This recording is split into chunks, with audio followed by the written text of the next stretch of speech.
Ciao Roby, parto col dire che per chi non ti conoscesse siamo qui per un amore incondizionato verso gli U2, in particolare verso Larry. Esatto, il nostro idolo. Il nostro idolo.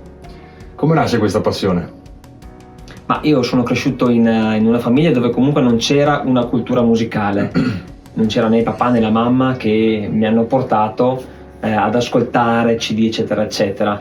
Gli U2 li ho conosciuti per sbaglio, quasi 18enne, ero da amici, era appena uscito il The Best Of che non conoscevo e stava girando la traccia di New Year's Day, quindi Ok. quando l'ho sentita ho detto che sound, sono girato e dicevo ai ragazzi chi sono questi? Chi sono?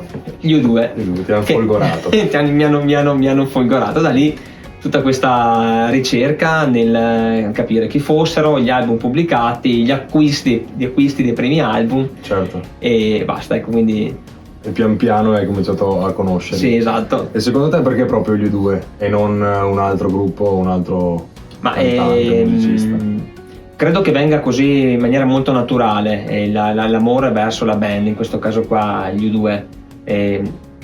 Ho scoperto negli anni giustamente anche altri gruppi che tuttora ascolto, i Police, Simple Minds, in particolar modo i Coldplay, molto Certo, sul certo. filone U2, ma quelli per me sono la mia colonna sonora. Io dico sempre il mio Miracle Drug, cioè per me Per chi non lo sapesse, canzone. esatto, bellissima. canzoncina, ecco. Canzoncina a 2 soldi.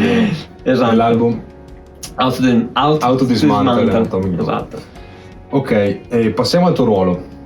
Sono in una cover band Sì, che appunto fa U2. fa U2, sì, esatto. Cosa ci racconti della Ma, storia di questa cover band o di quelle che hai avuto, insomma? Ok, io suono nei The Fly dal 2005, quando ho voluto fortemente creare una tribute con tutti i canoni, quantomeno che dovrebbero, ecco, essere tali per una tribute, Certo. quantomeno con la strumentazione. Io ho sempre avuto le stesse batterie nei vari tour e quando cambiava batteria cercavo la batteria di quel tour.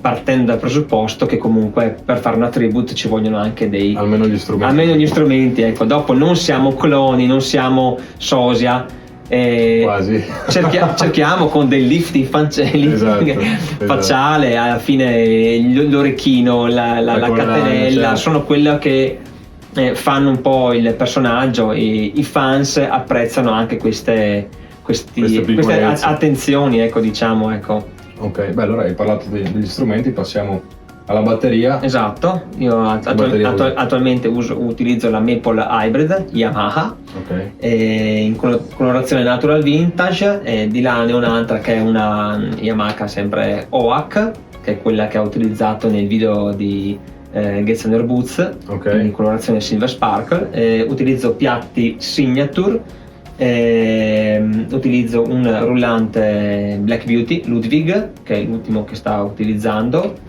Ho avuto anche altri rullanti, ok, ma Come dopo il quando è il come il mitico mitico Brady, ok, che costa poco anche, Esatto. e tutto l'hardware invece è tutto hardware Yamaha, per capirci, ecco. Ok. Ottimo. Quindi Vabbè, vuoi che chiudiamo? sì, Ci chiudiamo sì. e salutiamo Esatto, i tuoi fans. Esatto, i miei fans, esatto. E ci rivediamo prestissimo. alla prossima puntata. Grazie anche per l'intervista. Grazie a te.